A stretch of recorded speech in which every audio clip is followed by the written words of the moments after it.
You are welcome to yet another episode of HN What's Your Say? The #1 listening show, where we discuss real issues with real people like you. We are still featuring R. Kelly. Real name Robert Sylvester Kelly. Also known as the R&B King.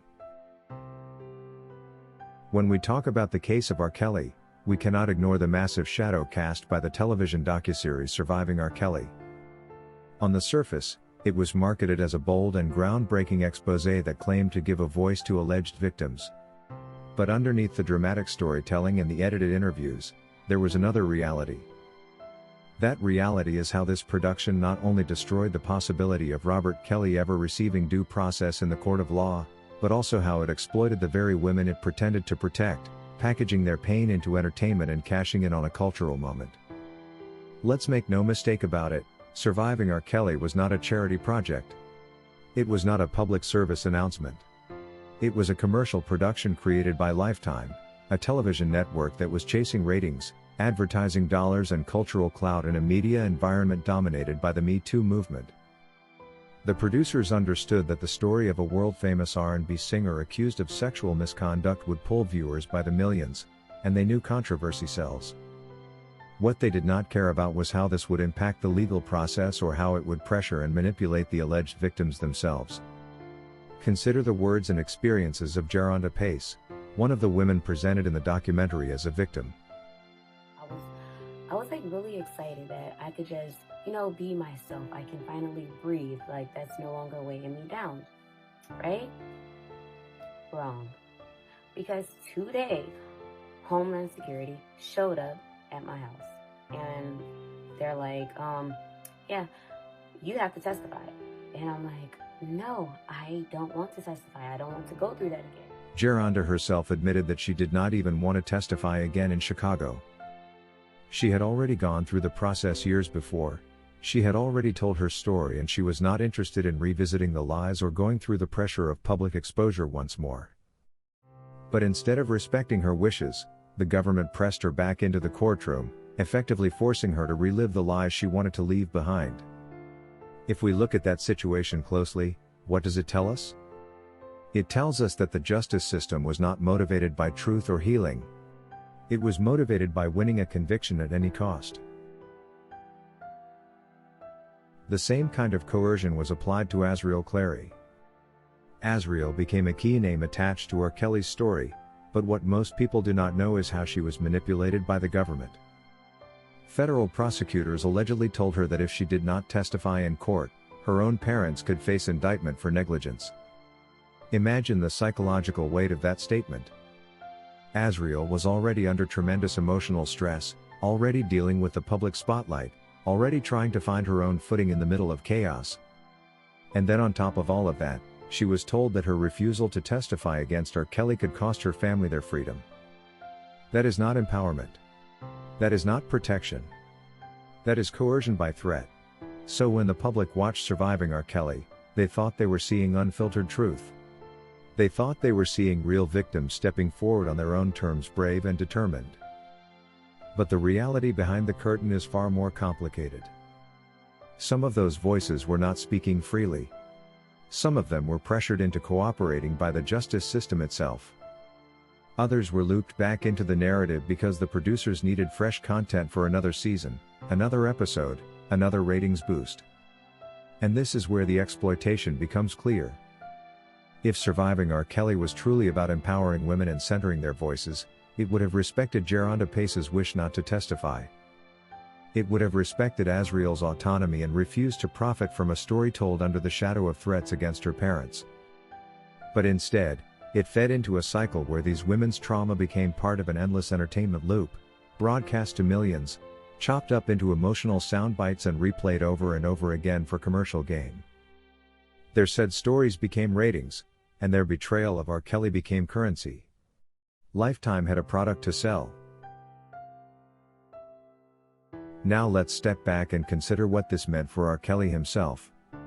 In this great nation, every defendant is supposed to have the right to a fair trial. That means the right to due process, the right to a jury untainted by outside influence, and the right to face allegations in the courtroom, not in the court of public opinion and certainly on the media.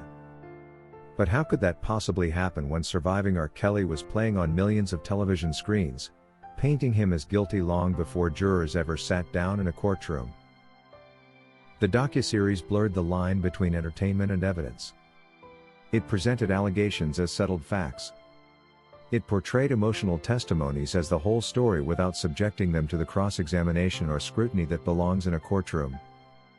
In essence, the series became a pre-trial conviction, convincing the world of R. Kelly's guilt before the justice system even had its chance to properly weigh the evidence. Jurors are human beings, and no matter how carefully a judge instructs them to avoid outside influence, the cultural tsunami created by Surviving R. Kelly was impossible to ignore. It poisoned the well. And here is where the hypocrisy lies. The same system that claimed to be defending victims' rights was at the very same time violating the defendants' rights. The government leaned on women like Jerhonda and Azriel, coercing their participation while Lifetime cashed in on their fabricated and well-acted stories that were not backed with any evidence. Meanwhile, Robert Kelly sat in a courtroom where the jury had already been primed by months of media coverage shaped by that very show. Think about how dangerous this precedent is. If we allow commercial media productions to become substitutes for evidence, then no celebrity, no public figure and no defendant of any kind will ever again walk into a courtroom with a fair chance. Their guilt or innocence will already have been decided by producers, editors and advertisers. And the so-called victims? They will not be empowered to tell the truth. They will be pawns in a larger machine designed to manufacture profit and outrage.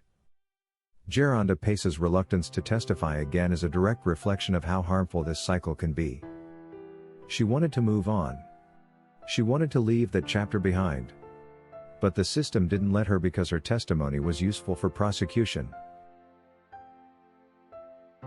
Azriel Clary's hesitation and eventual testimony was a natural response. No one should be threatened with their parents' indictment as leverage to secure testimony. Yet this is exactly what happened, and her story was folded into the government narrative as though she spoke out of pure choice and conviction. In both cases, their humanity was stripped away. They were turned into characters in a story written by others, prosecutors and producers alike.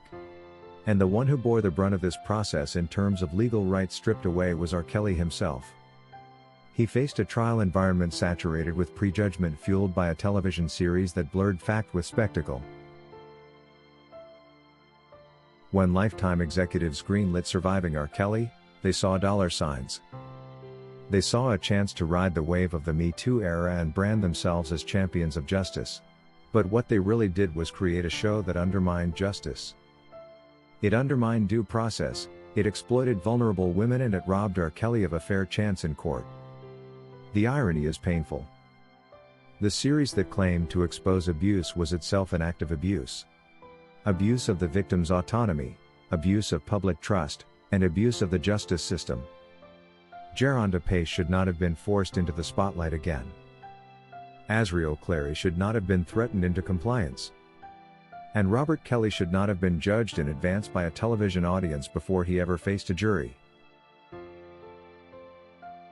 What Surviving R. Kelly accomplished was not justice. It was entertainment masquerading as activism. It was profit dressed up as compassion. And its lasting legacy is not empowerment but exploitation. The women it claimed to uplift were pressured, manipulated and corrupted. The man it targeted was denied due process. And the public was fed a packaged narrative carefully edited to sell commercials and subscriptions.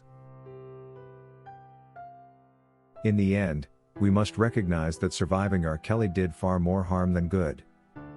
It did not just prejudice the jury pool. It turned the entire justice system into a sideshow.